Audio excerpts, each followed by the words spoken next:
मित्रांनो, शक्तींचे 48 नियम पार्ट 2 या व्हिडिओमध्ये आपणा सर्वांचे स्वागत आहे। जर आपण पार्ट 1 पाहिला नसेल तर तो जरूर पहा आणि चॅनलला सबस्क्राइब केलं नसेल तर करून घ्या। आता आपण कंटिन्यू पुढील सूत्र पाहणार आहोत।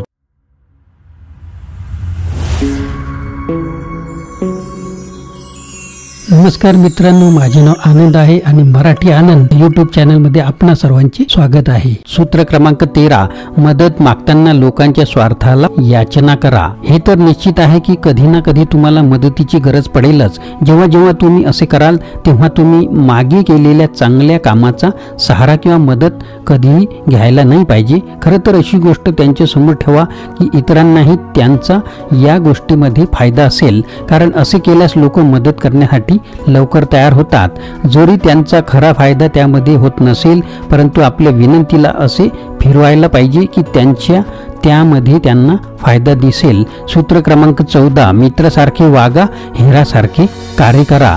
तुम्हाला तुमच्या शत्रूला समजावणे किती आवश्यक आहे, तुम्हाला त्यांच्या शक्तीची आणि कमजोरीची माहिती असायला पाहिजे। याची सर्वांना चांगली पद्धती ही आहे की तुम्ही एका गुप्तचरासारखे बनले पाहिजे। लोकांकडून माहिती काढायला शिका, त्यांना योग्य वेळी योग्य प्रश्न विचारायला पाहिजे। जर तुम्ही काय करत आहात याचा थांगपत्ता त्यांना लागायला नको पाहिजे असेल तर गोल गोल फिरून बोला। कोणत्याही सार्वजनिक कार्यक्रम हेरगिरीसारखे मिळालेल्या संधीसारखे वापरले गेले पाहिजे। सूत्र क्रमांक 15, तुम्हाला शत्रूला पूर्णपणे चिरडून टाकायचे आहे। हा नियम खूप साधारण आहे।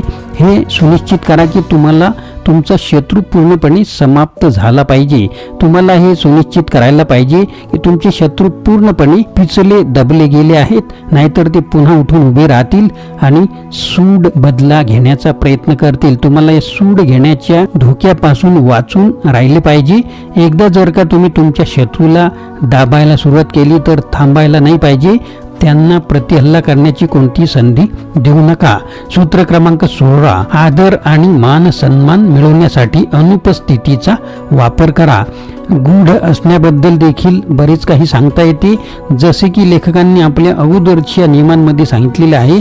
तुम्ही स्वतः अधिक दिसणे आणि स्वतःविषयी अधिक ऐकण्यापासून वाचवत असता, कारण ह्यामुळे तुम्ही स्वतःला सर्वसाधारण समजत असता। सोबतच कोणी तुमच्यापर्यंत सहजतेने पोहोचू शकतो।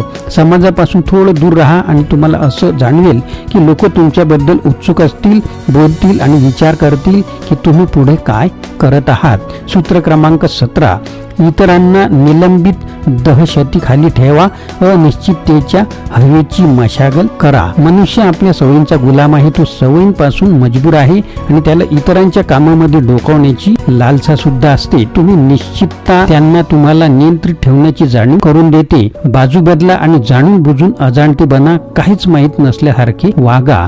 रॉबर्ट येथे सांगतात की आपण मानव असल्यामुळे आपण अपेक्षा ठेवतो आणि हेच कारण आहे की आपल्याला होणाऱ्या गोष्टी घटनांविषयी अंदाज लावणे आपल्याला आवडते। जर तुम्ही तुमच्या हेतू मनसुब्यांना अंदाज त्यांना लागू न देण्यास ते हैराण आश्चर्यचकित होतील। जर त्यांना तुमच्या योजनांविषयी माहिती नसेल तर ते तुमच्यापासून घाबरून राहतील। सूत्र क्रमांक 18, स्वतःला वाचवण्यासाठी स्वतःभोवती गर्दी उभारणे टाळा। पूर्ण वेगळेपण धोकादायक आहे। ग्रीन असे सांगतात की आपल्या भोवती गढी किंवा किल्ला बनवून घेणे चांगले वाटते, परंतु असे करण्यामध्ये तुम्ही स्वतःला वेगळे करून घेता आणि स्वतःला पूर्णपणे वेगळे करणे धोकादायक असते। याचा अर्थ तुमच्याजवळ जी माहिती आहे ती सीमित आहे आणि तिचा वापर सोपं नाही। असं करणे तुम्ही स्वतःवर इतरांचे ध्यान आकर्षित करता आणि तुमच्यावर हल्ला करण्याची संधी सुद्धा देत असता। तुम्ही एक सहज सोपे लक्ष्य बनून जाता। तुम्ही स्वतःला आपल्या सोबती आणि लोकांसह वेढून ठेवायला पाहिजे। असे केल्याने तुम्ही आणि तुमच्या शत्रू दरम्यान अनेक लोक असतील। सूत्र क्रमांक 19, कोणाबरोबर वाटाघाटी करता हे जाणून घ्या, चुकीच्या माणसाला दुखू नका। जसं की यापूर्वी सांगितलेलं आहे की तुम्हाला आपल्याशी जोडलेल्या लोकांना, सोबत काम करणाऱ्या लोकांना आणि आपल्या शत्रूंना समजणे खूप गरजेचे आहे। ही माहिती तुम्हाला शक्ती देईल। सर्वजण विशिष्ट वेगळे आहेत आणि तुम्ही सर्वांवर एकाच प्रकारच्या पद्धतीचा वापर करू शकत नाही। अशी कोणतीच पद्धत नाही जी सर्वांवर लागू होईल। लेखक आपल्याला अशा लोकांपासून सावधान राहण्याची चेतावणी देतात, जे लोक खाल्ल्यानंतर आपला सूड बदला घेण्याचा प्रयत्न करत असतात. जोपर्यंत त्यांना शांती समाधान मिळत नाही तोपर्यंत ते असेच करत राहतात. ही ती माणसं नाहीत ज्यांच्याशी तुम्ही भांडलात. कोणतेही पाऊल उचलण्या अगोदर हे लक्षात ठेवा की तुम्ही कोणाचा सामना करणार आहात. सूत्र क्रमांक 20, कोणालाही शब्द किंवा वचन देऊ नका. तुम्हाला तुमच्या स्वातंत्र्याला एक सामर्थ्य समजायला पाहिजे, कमजोरी नाही. कोण्या एका व्यक्तीसोबत किंवा कोण्या एका बाजूला असणाऱ्या सापळ्यात फसायला नाही पाहिजे. नेहमी आपल्या आणि आपल्या उद्देशांसोबत मजबूत बनून राहा. स्वतंत्र राहिल्याने तुमच्या हातात सत्ता राहील. लोक तुमच्या मागे येतील आणि तुमच्याशी युक्तिवाद करायला इच्छितील. ही गोष्ट तुम्हाला अशी व्यक्ती बनवेल ज्याच्याजवळ सर्व शक्ती आहे. सूत्र क्रमांक 21, दूधखोळे वागून दूधखोळ्याला आकर्षित करा. इयत्तेपेक्षा बुद्ध दिसा. हे तर सगळ्यांना माहिती आहे की आपण सर्वजण बुद्धिमान जाणू इच्छितो. तुम्ही काही मूर्खासारखे बोलत असाल किंवा काही केलं असेल असे जाणून घेण्यापेक्षा अधिक वाईट काहीच असू शकत नाही. रॉबर्ट ग्रीन तुम्हाला आपल्या निर्णयासाठी समजूतदार बनण्याचा बढावा देतात. आपल्या शत्रूबद्दल विचार करा आणि त्यांना हे विश्वास येऊ द्या की ते तुमच्यापेक्षा कितीतरी अधिक समजूतदार आहेत. जर तुम्ही असं केल्यास त्यांच्या मनात तुम्ही खोटा विश्वास तयार करता आणि ते तुमच्यावर यानंतर कधीही शंका घेणार नाही. सूत्र क्रमांक 22, शरणागतीची युक्ती वापरा. दैन्याचे बलामध्ये परिवर्तन करा. जर तुम्ही कमजोर बाजूचे असाल तर नेहमी लढण्यासाठी उत्सुक असाल. भले ते तुमच्या अहंकाराला पूर्ण करण्यासाठी का असेना. लेखक अशा परिस्थितीमध्ये आत्मसमर्पण करण्याची किंवा शरणागती पत्करण्याची सल्ला देतात.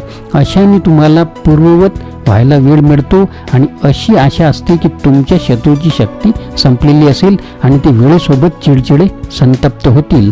त्यांना सावरून उभे टाकण्यामध्ये आणि तुम्हाला हरविण्या अगोदर तुम्ही मोठे व्हा आणि तिथून दूर व्हा. ही एक अशी युक्ती आहे जी बऱ्याच लोकांना समजत नाही आणि हे तुमच्या फायद्याचे होईल. सूत्र क्रमांक 23, तुमच्या शक्तीवर चित्त एकाग्र करा.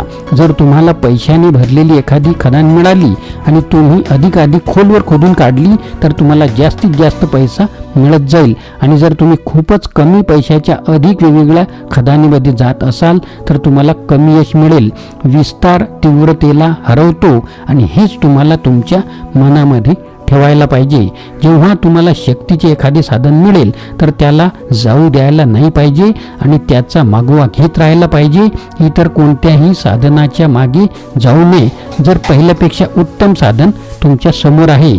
सूत्र क्रमांक 24, उत्कृष्ट प्रियाराधन करा.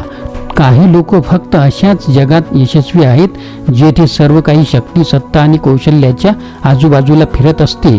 त्यांनी चुकीच्या दिशेने फिरवण्याच्या कलेमध्ये प्रावीण्य मिळालेले आहे. ते आपल्या सत्तेला सर्वात योग्य उत्कृष्ट पद्धतीने वापरतात. या नियमाला वापरायला शिका आणि त्यानंतर तुम्हाला वर उठण्यासाठीची कोणतीच सीमा राहणार नाही. मित्रांनो, हा व्हिडिओ आपल्याला कसा वाटला कमेंट बॉक्समध्ये जरूर लिहा आणि पुढील भाग पाहण्यासाठी चॅनलला सबस्क्राईब करून ठेवा. मित्रांनो, आपल्याला व्हिडिओ आवडल्यास लाईक करा, शेअर करा, सबस्क्राईब करा.